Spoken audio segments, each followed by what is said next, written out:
Linda survive the nightmare that threatens her sanity?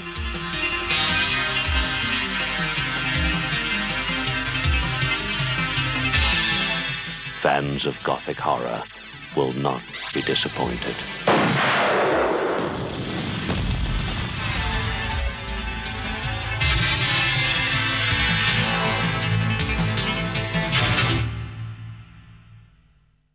All right, hey guys, we're here for a very special video of a review of a 1982 film here, and I got two guests. First up is Dr. Shock himself, Dave Becker from Land of the Creeps and DVD Infatuation, and a bunch of other stuff. How's it going, Dave? Going well. Thank you for having me. Thanks for doing it. And next up we have, oh, sorry, go ahead, Dave. No, you off, no, not at all. Not at all, no. Next up, we have David Garrett here, who does Journey with the Cinephile. He's also been on the Summer series. How's it going, David? Going good. Yep, and I am also Dave. The only one we're missing is Dave Z here, 4 Daves, but he's on the next episode, or the one before this. Yeah, we're here to talk about the 1982 Australian-New Zealand co-production kind of deal. I think it's more Aussie.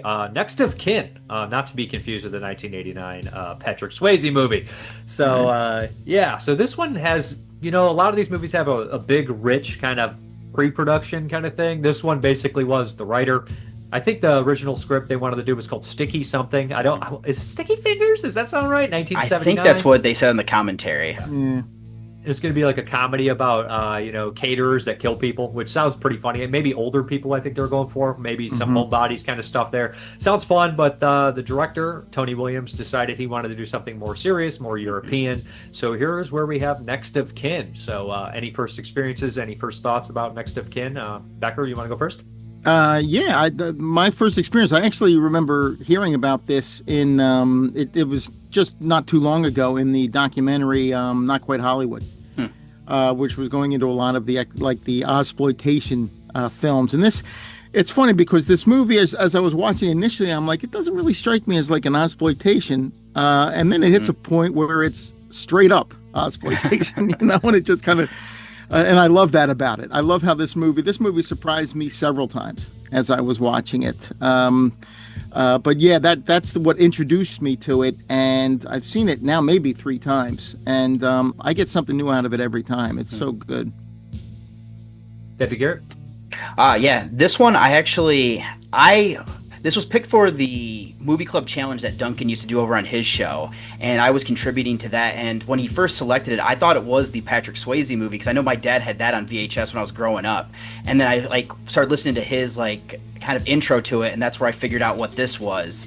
And yeah, I liked it that first time, but this time around, watching it so I could be prepared to talk about it here, I actually liked it even more, with this rewatch and everything, as there's just so much more beneath the surface than I realized that first time around. Yeah, the first time I watched this one, actually, surprisingly, even though I had this VHS chilling on my shelves for probably 15, 20 years, I was well aware of the movie. I knew it was kind of a hidden kind of like gem, right? One of those ones that, so I used to grab everything that wasn't on DVD or whatever before on the VHS world, and before they even had DVD, I would buy VHS. But this one I saw initially, I think, when the Blu-ray came out from Severn Films, although I had to import DVD that I never watched either. This is the problem with the movie collectors. But right, yeah. I know that well. You're like, I bought this 3 times, I haven't watched it yet. Then you're like, I'll just wait for the 4K. But so when the Blu-ray came out, I put it in, and I must admit, I do like some Australian horror movies, but I have trouble connecting with a lot of them. I think it takes a little while. So I thought this was good. And so I started watching the features back then, and I was like, this is better than I thought it was. On rewatch, it was better than I thought it was then. And then when I watched it again today, I was like, no, this is actually a really good, strong movie, but it's one that grows on you. You got to be patient with it. You got to give it some love, some attention. Although it's fairly simple and straightforward, there's a lot of little hidden touches in there that I think that people aren't paying attention to. I know Quentin Tarantino is a big fan of the film. And I think a lot of that comes from, I just mean in terms of filmmaking, I think the cinematography is probably the strong point. That and the score. And besides, everything else is solid, but those stand out to me. And the style, the overall style of it. I mean, how the camera's always moving. I mean, even as a simple shot, there's a shot earlier where she walks out of into the hallway and just stands there looking around, and the camera slides down the hallway away from her. It's a very psychological story. and it definitely keeps you in tune with that, with the dynamic way that he directed this, and that the camera moves. You get the overhead shots, you get the dolly shots, you get the crane shots, you get everything in this, and it really does work to intensify, and they become more intense as the story grows more intense, especially in that last act. Yeah, for sure. And I also kind of think it's interesting that being kind of like a slasher film is how it plays out. But I think it's actually kind of interesting that he wanted to make this more of like a European, more of like a gothic, almost like a neo-gothic type horror film, because I think that makes it work better for me, because I'm not always the biggest slasher fan when you get kind of to like the lower levels of it, because then it gets kind of be where it's a lot of rehash and everything like that, where this one you're getting this almost circular thing where her mother in her diary wrote all these different things, and then they start to happen again, and I'm kind of like, well, why is this happening? And then as you kind of piece everything together and how it fits, it's like, oh, that's even more interesting as to the different red herrings that you could possibly use. Right. And the way that they throw it's a mystery. It's really a mystery right up front, early on, because there's red herrings. It's like, oh, is it this one? Is it this person? Is it what's going on? But it really does earn its title, next of kin. I mean, you think it's she's inherited. She's the next of kin. She's inherited Montclair, this retirement community, and she's going to run it. And then it just sort of builds from there, it gets into the whole hereditary insanity and paranoia, and just really a lot going on here. And I think the reason it gets better with each viewing is because you get to unpack a little more each new time you see it. It's kind of a brilliant idea, right? She's inherited that, but she's also probably inherited, unfortunately, her family's lineage of mental illness. Yeah. So, like you said, the plot of the movie is pretty simple. A young woman's mother dies, and she inherits an old folks' home that her mother and her aunt used to run. Yep. And she goes back, and weird things start to happen almost immediately. Every character is kind of a red herring in here. Some of them are even wearing bright red. I think her mother, was that her mother's outfit, the red outfit that she finds everywhere? I think so, yeah. And I think probably one of the scariest moments in here is in the very beginning. They bring in a new kind of old woman that comes in, and I never thought a wolf in sheep's clothing, if there ever has been a term, 100%. She comes in, and we're spoiling this movie, guys. So, yeah, we have to. I mean, just to get into it, right? I think you kind of have to, especially once you get to that last act. Yeah. Mm-hmm.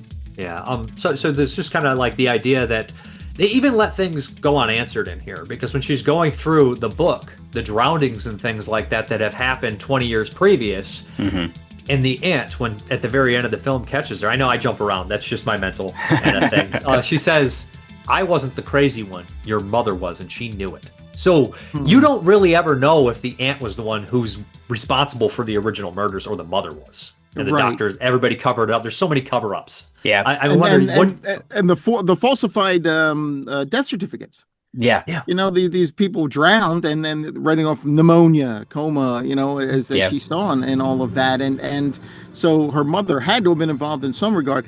Although, and maybe it's because of what happened to her, the aunt is certainly no straight arrow by that point either. No. I mean, she's definitely, she's got some of the touch of it as well. If she didn't earlier, she does now. For sure. And you also have the doctor that is still working there with the patients. And it's kind of interesting that he was helping to falsify everything. And I'm assuming just for the fact of keeping this place open so everybody stays into a job and everything like that. But it also makes me kind of wonder, well, how much of it was, the aunt doing all of this, and how much is he kind of involved in here by being secretive about it? And I do like that whole thing too, where the main character here starts to find the payments going out, and how they're all just kind of like, oh, that's kind of just waving it off like that, where it makes you wonder how much he is involved in doing everything. Yeah, he's definitely involved at some level, because he's the one falsifying the reports. He's the one signing off on them.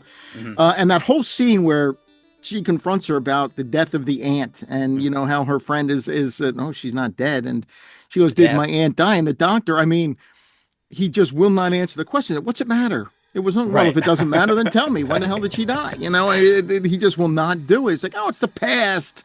Leave it in the past. Yes, I understand it's the past. When did, at that point you're like, okay, this guy's doing something wrong. I mean, this guy is involved at some level.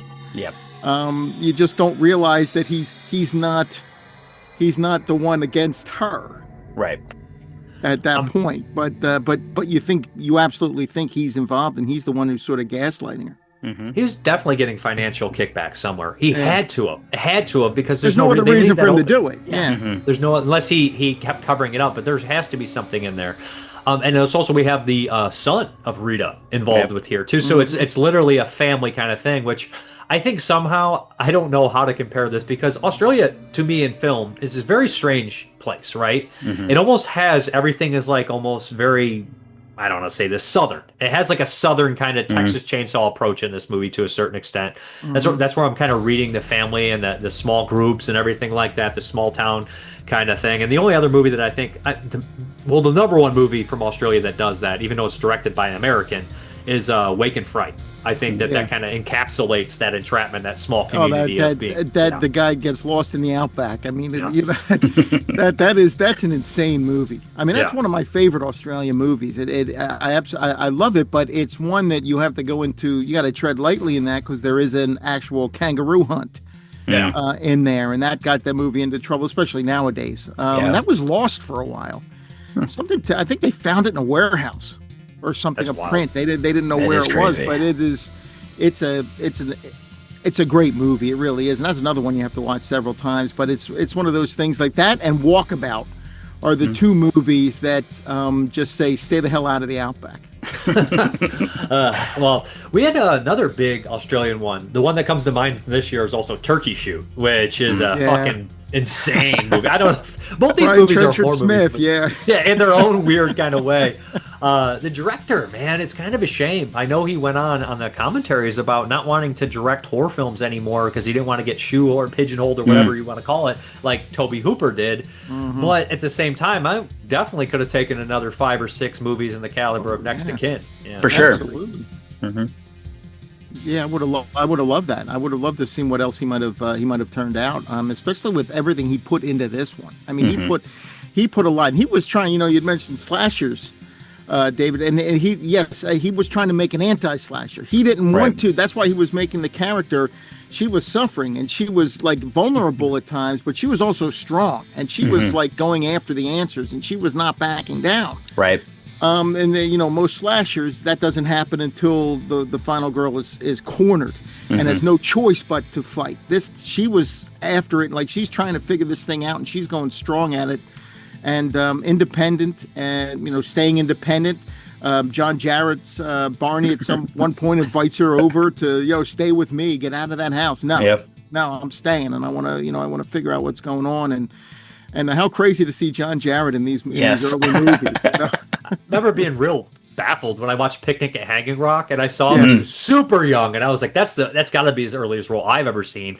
But no, if he's not in, there's like 2 or 3 Australian actors. What's the big bald guy from Turkey Shoot? If he's not in it, Roger Ward. Yes, if Roger Ward or John Jarrett aren't in your movie, is it even Australian? Like, honestly, it's fun. The Australian films at this time, and I don't want to get too far off topic. I don't want to take us away from the movie too much, but I was thinking about, as I was watching this, Australian movies at this time, there were like 2 that strike me as big. You had the Ozploitation, obviously, which branched off into the Mad Max movies and horror, and they had all these sex comedies that they were doing at the time. But then there were period costume pieces or dramas, period dramas, I guess. Which are like We of the Never Never and Carefully Might Hear You and The Getting of Wisdom. I think it might have been late 70s, but still in the same time period. And it seemed like you had these you had this really high level of film, and then you had just the exploitation, the stuff that was getting the people into the theaters. This movie kind of walks a line between them both. It's not a period costume piece, but this it's very much rooted in the past. And the story is very much rooted in the past, and you get little flashbacks here and there. Right. But this is kind of like a nice joining of the 2 of them, I thought. Another thing I like is that the constant motif of water Everything is water, right? They come in the storm. She comes in the storm, and like there's the constant drowning. There's some infatuation with the water and the wetness and everything like that. And the director must have purposely done the idea of keeping the kills off screen. And I know it's going to be disappointing for a lot of horror fans that I think almost every kill is off screen except I don't know last that two. I don't think so. Yeah, you get. Yeah, you're right. At the very end, you finally get to see one on screen. But yet they're still pretty bloody. I mean, the aftermaths are kind of like, you're like, oh damn, when you see what's happened to these people, they're not pleasant deaths. Right. No. You most definitely could have added in. This is a movie that leaves a lot of missing pieces. We see the convertible pull up, right? And who's that? Who's that with Carol? It was probably the son of Rita. I think so, yeah. Yeah, and that's why you show her dead. And if you don't pay attention to this movie, you could be like, who's that dead body in the fountain? You wouldn't even know who that is if you were just half-ass paying attention. You know what I mean? Very true. You would not know who Carol is, because Carol's only introduced in word, and you see her once or twice throughout the movie. Right. There's a kind of like a cast thing here. Like the problem with a lot of these Australian actors is most of them are from Australian TV. Like if you look at the cast, there's a major television program called Prisoners. And a lot of them are from that. I know that the lead actress in here was her name, Jackie Kieran. She basically did television before and after this. This is kind of her only big movie role. Everything else is a TV movie or a television show. She's good in it. She's a strong character, tough character, complex character. She's dealing with her own mental issues. And as the Blu-ray kind of has a little Kayla Janice introduction in there, and she kind of sums up the entire movie in 5 minutes with all that stuff. She did that. I noticed that. Yeah. So I was just like, why am I even going to do this video when you got that 5 minutes? Did you guys ever see somebody do something in 5 minutes and be like, well, fuck, now what am I going to talk about? Right. But she breaks everything down, and it's definitely one of those House of Psychotic Women kind of movies here. A literal house, literally filled with a psychotic woman. Absolutely, yeah, absolutely, and even and it's funny how they have it in the setting of like an old like a retirement community. What did you not find out? But that bizarre scene of them loading onto the bus. I love the old lady with the headphones because they say the old lady with the headphones. Like, what? Yeah, she gets it earlier. She gets the present earlier, right? And then the third-rate ventriloquist with the who looks exactly like a koala bear himself, right. Like his mustache and everything. But these are just like throwaway characters, and it's like the only. I feel like the original script of old like would have probably been more in that kind of vein. Yeah. Maybe if it was comedic, but I do appreciate the old people. I think that's a scary setting too, and they even play in to kind of making the old people creepy. They play into it because you're so close to death, right? When they look at the dead body on there, and she turns around, and the old lady's with like the cream on her face and stuff like that, the moisturizer. You think she's dead? It's like, what are you doing? It's like, I heard a noise. It's like old people inherently, when you get that age, it's kind of scary, just wandering around the house in darkness. Yeah. But it also kind of fits too because of the whole like inherited of like madness, because you assume some of these people probably have dementia, and there's also like other types of just losing your mental faculties the older that you get. So it's kind of interesting to develop that in a different way than we would normally get just having people go crazy because of X, Y, and Z, like inheritance or anything like that. Indeed. I do want to mention the score. The composer, Klaus, let me see if I can, Schultz, maybe not Schulz. He also was part of Tangerine Dream at one point. I don't know how long he was with the band. And the commentary, they mentioned that they had him do the entire score for the movie. They're like, they did a whole score, and they're like, you know what? We kind of like the stuff that we used for temp scoring the movie instead. Can we just use your old music? So they threw his score he made for the movie in the garbage and just reused his old stuff. And I think the score is really good. It's got that. I don't know how to explain Tangerine Dream style music, but sometimes it's always great. Sometimes it doesn't fit the movie. Sometimes it does, but it's always really good music to listen to by itself. Yep. No, I think the score is great, and it really does, especially as you get later in the film. And it's not that it changes; it just seems to take on it takes on more weight as the story gets. It almost draws you in a way. The score, especially in that the last half hour, is what I'm thinking, especially. Haunting score. I'd say haunting is the word. That's the absolutely. only way I can explain. The whole movie's haunting, to be honest. I mean, when you're dealing, it's a very tropey to be like, this person died, now I got to go back to my whole thought. It's such 101 trope. Every time I've ever sat down to write a story, like, how are we gonna do this? Well, here's what we'll do. Somebody will die, and you'll go back to home, and you'll find like a childhood stuffed animal, and that thing will be all fucked. You know, it always starts with like a childhood trauma that you go back to because you want to self kind of look into like life and death. But the idea that you go back to look at this old folks home that your mother took care of, it's just, it's a lot of layers of like haunting and death and being so close to death and all that kind of stuff like that. And I think that they handled the mental illness well. I think that they handled the story unfolding very well too. It's a simple story told in an unsimple, amazing kind of fashion, if that makes any sense. Yep. Absolutely. Just gave it so much style, like you were saying, like a European film. Yeah, for sure. He's kind of giving it like that European flavor. And telling a story. Hey, this could have very easily been an American slasher. Agreed. You know, if all they had to do was show the kills. Yeah. And this would have been an American slasher.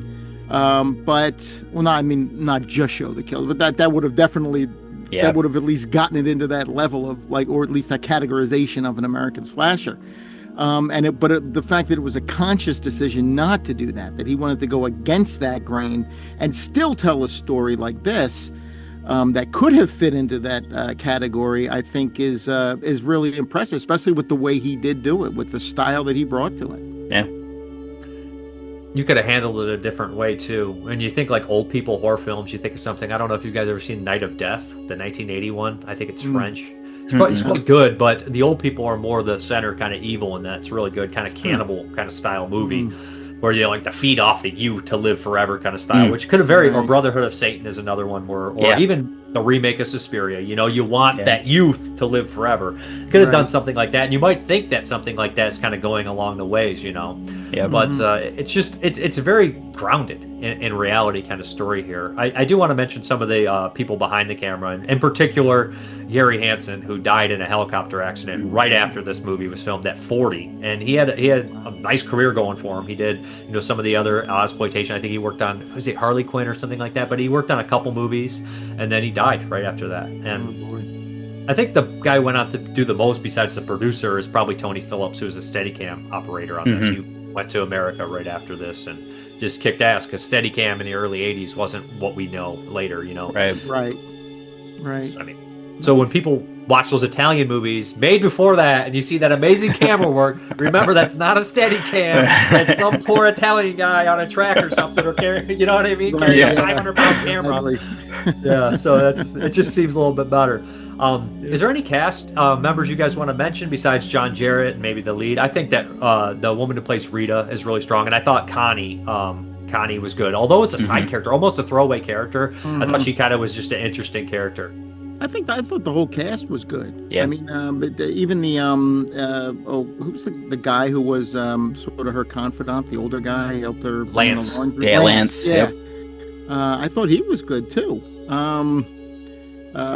But actually, well, obviously the one most know is John Jarrett. I mean, he's the one who went on to, as far as I know, do the most, definitely in the horror genre anyway. But I didn't catch a bad performance in the lot. I thought everybody was strong. I really like Harry from the restaurant. He's a character actor. He's got that thick voice. He's like, Nico, go get him. I think they're probably Greek. Probably is what I'm assuming. Probably Greek. And that little thing as it opens up kind of in that cafe and then it ends on the cafe was a brilliant bookend. And how can we not mention that insane ending with the sugar cubes and the crazy stunt and of course the camera work, right? Right. Yeah, and then the fact that Nico gets up, takes two pretty bad shots. Shotgun. And then she once again showing her strength. She was pulled back at first, she was out of it, and then she just sort of regains her composure, picks it up, walks up, and we get the Tom Savini / Maniac scene at the end there with what would essentially be her cousin. Yeah, and it cuts really. Oh, go ahead. Were you going to say something, Dave? Oh no, I was just saying. Yeah, agreed. Like that's kind of interesting there. Yeah. And it cuts really fast. And like that's a thing that I'm gonna sound really weird when I say this. Like movies that revel in the gore, I love it. I love all of it. It's the right effect for the right movie. But I think when you cut fast like that, I think it adds a sense of realism because you don't Yeah. see any of the scene. It's just like boom, the head's gone. Before you can realize it, there's a beautiful Yep. sunset to the next day, and then I would have to mention that they kind of fucked up that last shot, but it was a happy accident, right? It was they a were happy like- accident because Yeah. I think I liked the way it played because Yeah. you see the reflection on a sign that tells you is it safe to start a fire, like the conditions, you know, from safe to hazardous. You see the bright reflection. Yeah, it was. They messed up, and they thought it was. I mean, you know, that's not a shot you can do twice, obviously. The only time I ever heard it being done twice was in a Disney movie, the North Avenue Irregulars, where they blew up a house, found out the cameraman didn't load film into the camera. They actually, but it was Disney, so they rebuilt the house, or at least the frame of the house, and blew it up again. There was no doing that for this movie. I mean, No, that they thing didn't have that money. That was done. Yeah, that I thought that was, I liked that better than the camera turning around and seeing the explosion. I liked the fact because you get to see her turn around too. I think the whole original idea was that the camera was going to spin around and catch the explosion while as they were driving away. I don't know. I'm just guessing now. Because there was no way that she was going to, there was no way they could have shot it the way they did where she turned around, unless she turned around and then the camera went around and caught the explosion. But there would be no reason for her to turn around at that point. Right. After the explosion, she hears it, then she turns around. I liked it. No, I liked the bright shine. As a matter of fact, I think the director was saying he knew it was a mistake, but people were going up there saying, "What made you come up with that brilliant shot with the flash on the sign?" And I don't know if he took credit for it or not, to be honest with you. But I mean, the movie basically was buried in Australia. It didn't get anything. So I mean, like he didn't get any recognition until later, which is a shame. I bet if he would have got pushed into making another horror movie, I know they said they offered him Crocodile Dundee, but he was busy at the time. And isn't it weird that like he could have been way bigger director in terms of genre films than he was, which is unfortunate because he's very good. It's a very good movie. In fact, the direction is very strong. It's one of the best. He's got things really about good instincts, obviously, and he did it. He did a great job with this. Is there anything else, anybody else we want to mention in the movie before we kind of just mention some better than or worse than things in here? Honestly, I don't think so on my end. No, it's not as far as the cast is concerned. No. Yeah, or the crew or anybody? No. All right. So just as quick, just say which movie you like better. Just use the title. Just say, if I say this, say Mexican or the title. We don't have to get in depth. We can if we want. But so better or worse than these 1970s Australian horror movies? Better or worse than Patrick? Next to kin. I'd have to go with next of kin as well, but only because it's probably been 20 years since. Oh, no, probably 15 years since I've seen Patrick. It's been a long time, but I like Patrick. Yeah, me too. Quite a bit, but I'd have to go with next of kin. Okay. Who wants to go first? We'll do Garrett because he's up on my top screen, and then we'll do Becker afterwards. Okay. A Long Weekend. I think I'd still go Next to Kin. That's a really good movie too, though. Yeah, Dave? I like Long Weekend a lot. That whole nature fighting back it's great, and the dread that builds. It's to the point that you want to see nature take these two out. I mean, you want to see nature win at the end. You're rooting for these two to get their comeuppance. It's kind of nothing more annoying than a couple fighting. You know what I mean? Because you're like, you hate one of them, then you hate the other, and then you're like, I just hate them both at this point. and it's a couple fighting and then going out and basically trashing nature. Throwing a bottle into the water and shooting at it, and it's a movie that I really like. That's another one I think that I'd like a little more on second viewing even than on first viewing. But I would probably still go with Next of Kin. And then we're gonna Thirst, the Stella 70s one. I have not seen that one, so I'll have to go Next of Kin.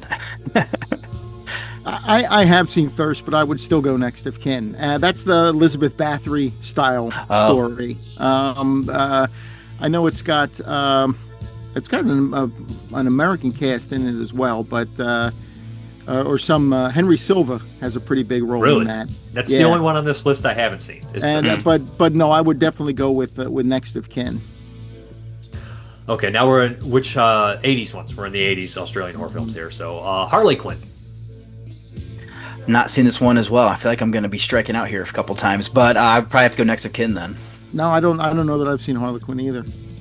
Geez, who's the Robert Powell is in it, and it's kind of like the Rasputin kind of style story where he's like manipulating a political family. It's all right. I know Dave Z liked it more than me. So Nightmares, not to be confused with the 70,000 other movies called Nightmares. This one's also AKA Stage Fright, if that makes it even harder for you guys. I have seen that one, yeah. But I don't. Again, it's been a long time. I would go with Next of Kin. I'll go Next of Kin, yeah. Next of Kin, 110%. It's not very good. Road Games. That's another one I have not seen. That's one of my bigger blind spots, but I'll go Next of Kin. Oh boy, I really like Road Games. I mean, even setting aside the notion that American Stacy Keach picks up American Jamie Lee Curtis hitchhiking in the outback. Put that aside. There's a lot of tension in Road Games too, and that's another. I'm still going to go, just from a stylistic standpoint, I'm going to go Next of Kin, but that's the closest one so far. I mean, that's one I could, if I watched Road Games right after Next of Kin, I might be going with Road Games. I think the only reason that there's two Americans doing that because Americans are the only ones stupid enough to hitchhike in the Australian outback and pick up a hitchhiker in the Australian outback. That's probably it, yeah. That's true. Then we got Allison's Birthday. I don't think I've seen this one either. I have not. I have it. I have Allison's Birthday. That's the one on the Severin put out that folk horror set, and I still haven't seen that yet. But boy, now I think I'll have to, depending on what your thoughts are. It's pretty good. I don't want to spoil it because even if I give you a hint, because we talked about the kind of subgenre a little earlier. I don't want to spoil anything in there, but it's pretty cool. The Survivor. I'll go Next of Kin. Survivor. That's the plane one, right? The airplane. Yeah. Oh, okay. Yeah. Definitely Next of Kin. Next of Kin. Robert Powell's in that one too. He was in a bunch of these. Robert Powell does a pretty good job in The Survivor. Actually, I like his performance in that, and I liked Jenny Agutter as well in that movie. Who's in that? There's somebody. Isn't Joseph Cotton in The Survivor? Joseph Cotton's in it as well. Yeah, Joseph Cotton is him and Ray Milland are two people who were like in Oscar movies in the 40s, and I mean Joseph Cotton was in Island of the Fishermen, the Italian movie with Barbara Bach. I mean, he just sort of was in. They were just making, and of course Ray Milland was in the thing with two heads. Yeah. His head was on Rosie Greer's shoulder for half the movie. There's a real crummy one with Ray Milland in it. I think from 84, 85 called The Sea Serpent by Del Sorio, who did the Blind Dead movies. Oh, yeah. And he's pretty fucking funny in it. I mean, it's got one of the, who's one of the brothers? What are those three brothers? Bottoms. One of the Bottoms brothers. I don't remember which one it is. Sam, Timothy, or the other one. Okay. I don't remember which one. Not Sam, because he probably was dead by then, but it's got to be Timothy. It's got to be Timothy. Wow. Yeah, that's it. That sounds really cool. My favorite scene in The Thing with Two Heads is Ray Milland's head is on Rosie Greer. Yeah. Rosie Greer goes, it's Rosie Greer's body with Ray Milland's head. I don't even know how they shot it. It must have been the most uncomfortable shoot in history. But they go back and Rosie Greer goes to his girlfriend and he's trying to like get her, cozy up. And she's like, I can't. And he's like, why not? He goes, well, him, pointing to the head. And Rosie Greer looks at Ray Milland and goes, now you got to go. I've actually never seen any of the two-headed movies. There's another, the Incredible Two-Headed Transplant, right? That one had, that's Bruce Dern as the scientist who does the operation. Yeah, and that one I remember it has Pat Priest, Marilyn from the Munsters in it as well. I have those, but yeah, I do. There were two disc set. I think Midnight Movies was it that put out the disc for those? Yeah. How could you not have movies. A literal double feature? Oh. Right. Lady Stay Dead. I don't think I've seen this one. I've not seen that one. No. I've only probably seen all these obscure ones because I literally did 1981 and I watched absolutely everything from kids movies. So I mean, like this one's just a sleazy kind of slasher style psychological pervert guy. Here's a good one, which has a lot of similarities, I think, to Next to Kin, which might be one of my favorite Australian, New Zealand. It's a co-production. Strange Behavior. Oh, Strange Behavior. I think that one I'd probably go Next of Kin, but that's close for me too. Yeah, I'd go with Next of Kin. I'm close. I'd probably Next to Kin just by a hair. This one though, I like better. Turkey Shoot. Oh yeah, Turkey Shoot's just insane. Yeah, you know that's Brian Trenchard Smith. You know, just throwing everything at the kitchen sink. You know, everything in the movie, just making it as insane as possible. He's doing what is it, the most dangerous game, but he's doing it in Australian style. You have Olivia Hussey in there. That's another one that was mentioned a lot in Not Quite Hollywood. She almost cut off that poor guy's hands. Roger Ward, yeah. Yeah, Roger Ward.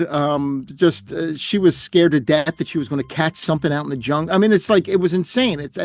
You watch the movie, it has that the insanity behind the scenes makes its way onto the screen as well, to the point that there's like a half werewolf creature at the end who's like attacking people, and you're like, where the hell did this come from? You know? No, I that's a lot of fun. I would. It depends on what if you're looking for like a good psychological horror film, you're going to go with Next of Kin. But if you just want a balls out Ozploitation film, you got to go with Turkey Shoot. Escape 2000 was it called? I think in the States. No, but you got to go with Turkey Shoot.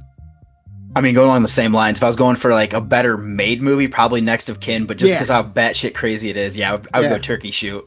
Yeah. I'm a trashy guy, so I'm going Turkey Shoot, I guess. But it's just the Running Man, basically. Yeah. Made before the Running Man. Where, you could tell. They ripped they had to rip that movie off. Like, even the bad guys are like that. It's so weird. Yep. And Brian Trenchard Smith's one of those directors who worked in a lot of different genres. Yeah. He did that. He did a kids movie with one of Nicole Kidman's first roles. What was it? BMX Bandits. Which is a lot of fun. He did Dead End Drive-In, which is hard to classify. It's classified as horror, but it's not. I mean, I don't think it's like a horror movie. No, I think it's more like almost like a post-apocalyptic type of film, and then they're locked in this drive-in, and they're not allowed out. They're basically now squatting in this drive-in, and social, circle. You have a cultural infight. It's a crazy movie, but there's a lot going on in there. And of course, he did The Man from Hong Kong. That's a fun one. Yeah, and he did a Vietnam War movie. He and R. Lee Ermey teamed up on a Vietnam War. I want to see The Siege at Firebase Gloria, which is a pretty good Vietnam film, and it came out in '87, right when all the Vietnam War films were coming out with like Platoon and Hamburger Hill and all that stuff. Yeah. And he jumped on and he did a good version. As a matter of fact, he let R. Lee Ermey. The two of them got together and wrote that film. So R. Lee Ermey was bringing his experiences into it, and you could tell. And then he comes to America and he does the Leprechaun sequels. He did 3 and 4. The best one, and then arguably the worst one. Well, which I like. I mean, I like 3. I mean, how can you not like? How can you not like? Warwick Davidson with the Elvis impersonator. Yep. Leprechaun in Vegas is brilliant. It's perfect. That's a perfect fit. Yeah, I agree. He did another sequel too. Night of the Demons 2. Yes, Night of the Demons 2, which I also enjoy. I also enjoy that movie. And last Aussie one here, Razorback. Oh, that's a close one. Yeah. That is a close one. I would, you know what? I might actually go with Razorback, just because I could see myself being more in the mood for that one on most nights than sitting down with something like. But I mean, I'm not taking anything away from this movie, obviously. But man, Razorback. I mean, any movie that spends like $250,000 on a special effect that's on screen for a second and a half, you got to give them some props, I guess. But it's and that's another one that's just crazy. No, I'm going to have to go with Razorback. Kind of going in a similar vein, I would go Razorback only because I tend to like those type of movies a little bit more, and just because it is so well made for a movie like that as well. Yeah. Oh, absolutely. You get that feeling as well. You get that outback craziness in that one as well. Yeah. I miss animal attacks movies when they were good. Like in the 70s and 80s, like these are the best movies ever, and then like Sci-Fi Channel is like, we're gonna change that for you. Yeah. Not a big fan of Greg Brady going up against the Mega Piranha. I no. Okay. I mean, I don't even like Killer Tomatoes, so if that tells you anything, you know what I mean? Like if it's bad on purpose, it's like right. It'd be bad on accident, I'll probably love it. But so I guess how do you guys can see this movie comparing to other 1982 movies? I mean, it's a strong year. You have like The Thing, Creepshow, Poltergeist, New York Ripper. So you have a wide array of movies. Basket Case. I'm trying to think. Is there any other classy kind of psychological like slasher movies this year too? I know we're going more towards sci-fi again. We're getting that repeat science fiction. I mean, with The Thing. Well, The Thing unfortunately wasn't a hit when it first came out because it happened to come out right after E.T. Yeah. One of my favorite, I have a book of interviews with John Carpenter, and he was talking about that. He had a Q&A after a showing, after, a screening of it, a test screening. And he's turning this, and this young girl, college age, said, asked, well, what happened at the end? What happened with those two guys? And John Carpenter's like, well, I'm kind of leaving that up to you, to sort of figure out who you think might be. And the girl goes, oh, I hate that. And John Carpenter said, well, at that point, I think I might have been in trouble. Oh, yeah. But that movie, The Thing is my third favorite horror film of all time. Poltergeist, I saw that in theaters in 1982. It was summer day. My friends went and saw Poltergeist, and we did not know what the hell a poltergeist was. We just knew Spielberg's name was on it, and we were big Raiders of the Lost Ark fans. So we go, let's go see the new movie with Spielberg's name on it. Now we didn't realize he was the producer. But we're sitting there and we were scared to death in that film, because like I said, we didn't know what a poltergeist was. But I have a special, I don't have a problem with remakes. Like I actually liked the Texas Chainsaw Massacre remake, even though it's my all-time favorite horror movie. I liked that remake that they did of that. The new Evil Dead movie, and the Evil Dead is one of my all-time, the original is one of my all-time favorite horror movies. I like the Evil Dead remake they did. I thought that was great. I'm not against remakes. But it hurt me when they did the Poltergeist. It's a bad hurt movie. me because they didn't. I didn't even watch it, but what I heard about it, they didn't get what was great about the original Poltergeist. No. That was a female-centric strength movie. All of the strongest characters in that. Craig T. Nelson's character was strong, but it was the bond of the mother with the daughter. You had Beatrice Straight's character. You had Tangina come in at the end with that great scene where she's telling her that your daughter's in the house, but hold on to your seats. There's something else in there with her. It was a strong, and the new movie apparently completely lost that whole concept of it. And now they're talking about doing another remake of it. That just leave it alone. Yeah. That's one I wish they would just leave alone. But the 82 was a really, really good year for horror. Yeah, say for me, I think I kind of have it on that second tier. I mean, all the ones that we've already mentioned here are just, they're up there as some of my favorites as well, like The Thing, Poltergeist, Halloween 3. Yeah. I mean, Tenebrae, all that stuff is above that. But this one, if I was going to make a top 10, this one would be flirting with the back end of the 10. If not, it's definitely an honorable mention where it's not going to be that far down, where I don't think I have that many that I would put too far ahead of it. Right. I'm with you. Undoubtedly in the top 25. Oh yeah, for sure. Absolutely. And I would probably put it in top 10. I'd say I would, but it might be 8, 9, something like that. But I would put this in the top 10. It's that well made, and that good of a film. If I'm going on pure filmmaking techniques, do you ever I know we have this argument best versus favorite. Yep. Yeah. It's got to be one of the top 10 best. Yeah. Personal favorite. How am I not going to have Basket Case in that list? Well, like Basket Case, yeah, exactly. Some movies I have on my favorites list are movies like Caddyshack. No one's going to argue that that's a well-made movie. Right. But there's things about it I absolutely love, and it's nostalgia. It's a lot of things, but this one is Yeah, this one could be on both lists actually. Yeah. For me right now, it might be at the back end of the might even get more toward the middle of best and more on the back end of favorite. Agreed.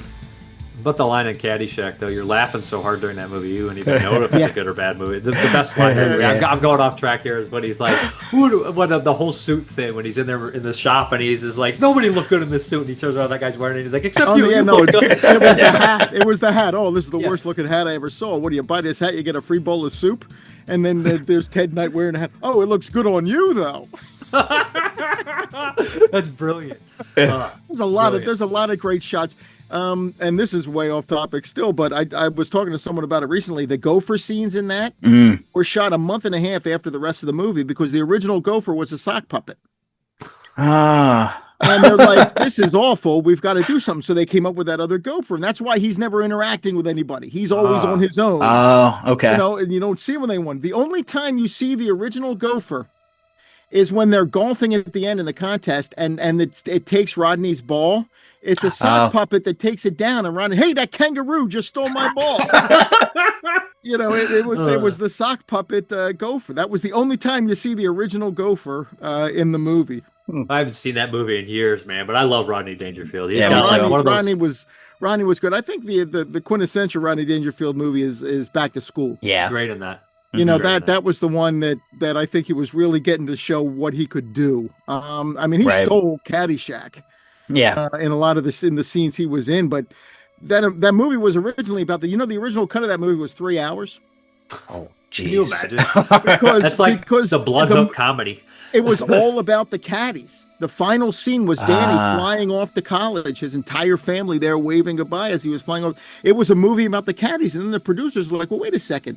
You have Ted Knight, Rodney Dangerfield, Chevy Chase, and Bill Murray, and you're making a movie about a bunch of kids? Yeah, no shit. So they rearranged it. They changed it around. They lost a lot of the caddy stuff and kept in pretty much everything else.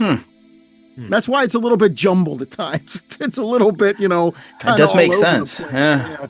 You can get away with that in a comedy, though. You can get away with it almost like vignettes or something. Spielberg like that. actually did it, and he didn't get away with it because they trashed the movie. But 1941, he dropped a lot of scenes. If you watch the director's cut, like it adds 30 minutes, something like that, back into the movie, you're like, oh, that's why he was there. That's why he's wearing a uniform. That's how Hollis Wood got on the submarine. He cut all that stuff out, and it was like, what the hell's going on here? But you're right. In a comedy, as long as you have enough scenes in there, enough great, funny scenes, you can get away with mixing things up and jumbling them. Mm-hmm. What's that? I know I'm getting a little off track again, but that's kind of my MO. Thinking of 80s comedies, director's cut version that actually was worse for me was Stripes. Yeah, I love the original. That director's cut is terrible. Like, see, the problem with Stripes is it starts off great. The first half of that movie is amazingly funny. Bill Murray is great. The whole Candy scene steals with it. John Candy does. And Warren Oates. Candy and Warren Oates. And Warren Oates. They're the two in that movie. When Warren Oates is out and they're like going on that mission. Yeah. I wasn't with it on the mission. I just couldn't stay there. Even though John Larroquette I thought was pretty funny too. I just couldn't go along on the whole mission. It's like this movie is sort of going. It's funny because Stir Crazy from 1980, I liked the prison escape at the end. It goes from a comedy to a prison escape movie, but I liked those scenes. I just had a harder time getting into the whole men on a mission in this one because now you've got to put these guys who are in this comedy in jeopardy, in peril, and they could not, and it's like. And you never think anything bad's going to happen. It's never. Right. There's never any stakes. It's not like Beverly Hills Cop where you're like, Taggart might get shot here. All these characters, all these characters are likable. Even the dumb guy who they're like, who John Candy is saying, I'd bet it all if I were you. He looks at his hand. If I were you, I'd bet it all. He's like, yeah, but I beat you here. But you came close. You're doing really well. You know how to play cards. That's what's that actor's name, man? He's got one of my favorite. John Candy's got my favorite line. I'm trailing off here, but I got to say it now. It's one of my favorite lines in here. He's like, I like fast cars and fast women. That's why the guys in my car club call me the cruiser. They should call you the dork. And he gets all that's like, he's like, come on. Like, Warren Oates gets pissed at him. He's like, No, All that right. it's a good movie. I like Stripes a lot, but it's just I'm with you. And I've not seen the director's cut of that one. Also, I haven't either. It's been a while since I've watched it, but I was actually gonna ask if that was what happens at the end of it because I don't remember much They add after only that like point. 2 long scenes. Like in Okay. one scene, like they end up where like in like I don't know South America, and it's like 10 minutes, and I was just like, I was showing somebody the first time that movie, right? And I hyped it up, like because I loved it as a kid. I'm showing them, and then this scene comes up, and I'm like, what the fuck is this? And it's just like 10 minutes, and it's awful, and they're just like looking at me like there's like, What? all right, we don't have to finish the movie, all right? Right. Director's cut, piece of shit. Like, just ruin the whole movie. But I appreciate you guys doing that. If you guys want to do any plugs or talk about anything else, 1982 or Next to Kin. No, I think we've covered it all. Agreed. I think we did a good job, and I definitely recommend. This is something that if you've not seen it, and I think even if you are a slasher fan, it's you could say, oh well, from a horror perspective, it might be a bit of a slow burn to start, but it's not because the mystery is so intriguing. Yeah. And it's so well acted, and what's happening, you're right in tune with it, and your patience will be paid off, and it's not even really patience. You're into the movie, but if the last half hour will absolutely give you what you're looking for if you're a fan of like the gore, and even though you don't see the kills, enough is going on that you think you do. You think you see more than you do. This is almost like a Texas Chainsaw Massacre in that way, where you think it's the bloodiest movie you've ever seen, but you're not actually seeing much. Yeah, I see. The only thing I'll just also kind of just end out on with that is there's so many things that are just so well written here where they'll introduce something that doesn't seem important, and then it might come back as a gag later, or it's something that is very important, like the diner scene, just seeing that he opens up the pinball machine and gets quarters out of it, and then you find out as well that the phone is broken because earlier in the movie somebody tried to make a call and they couldn't do that. And it's so just like little things like that pay off later that I think is just it makes you pay attention. It's very clever writing. Yeah, they know what they're doing. For sure. You guys want to do any plugs? I'll leave it to David. You want to go first? Yeah, sure.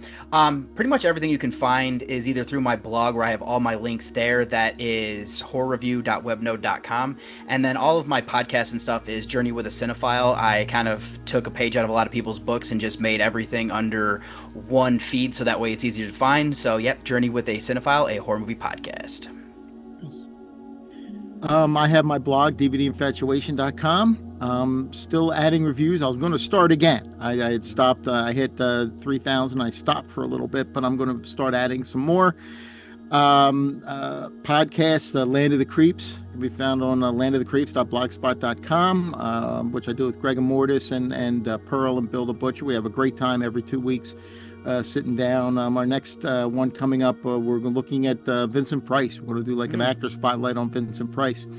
Then we have Jay the Dead's new horror movies, of course, with the plethora of hosts over there. I think that we're up to 10 now. And the one who seems to be the most, I guess, regular is Dr. Walking Dead's